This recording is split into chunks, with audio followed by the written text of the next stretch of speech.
The overall goal of this procedure is to demonstrate how to use a biosensor to evaluate the toxicity of drinking water samples. This is accomplished by creating biochips which contain a monolayer of rainbow trout gill cells, and then using them as part of an impedance-based biosensor. This procedure provides a way to rapidly detect chemical toxicity in drinking water supplies at levels that are relevant to human health.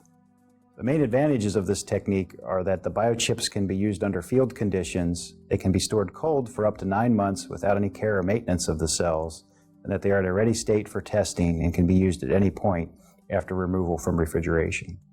Demonstrating this procedure will be Jordan McNairn, an undergraduate student from our laboratory.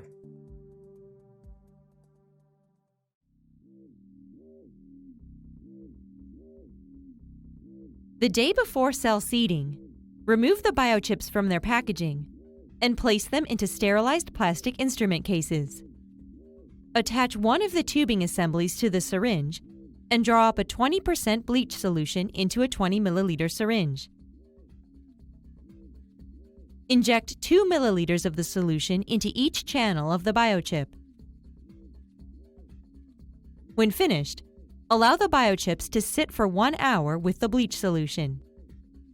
After 1 hour, use a sterile 1 milliliter syringe fitted with a male slip lure assembly attached to a vacuum line to aspirate the bleach solution from both channels.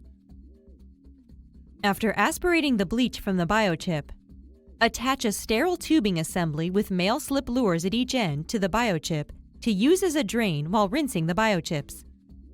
Then, draw up sterile water into a 20 milliliter syringe and flush